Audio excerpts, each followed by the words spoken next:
I have already mentioned in my post that in 2012 I published the book Preparing for Pregnancy. In fact, this book was written before my book on pregnancy itself. I spent a long time editing, improving and expanding it, and eventually it was published. Like many of my projects at that time, the book was self-published. In the early 2010s, finding a truthfully publishing house in the post-Soviet region, one that would not deceive authors during the publication process, was almost impossible. That is why the book was printed in Canada, and from there it was distributed worldwide. Today I can say with great pride that this was not just a unique book, it was the first book in the world devoted to the topic of detailed preparation for pregnancy and published under exactly such a clear and direct title. Before that, there was no published book that addressed preparation for pregnancy in such a systemic and open way.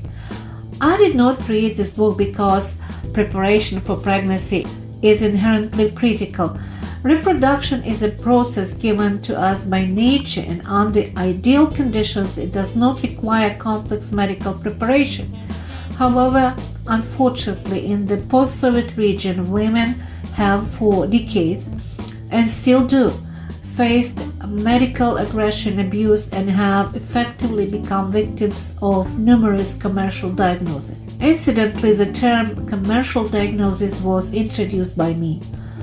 That is precisely why this book became an explanation of how pregnancy planning should truly be approached, how to relate to medical examinations, and how to respond to fear-based messaging that suggests that a woman will not become pregnant or will not carry a pregnancy without certain tests.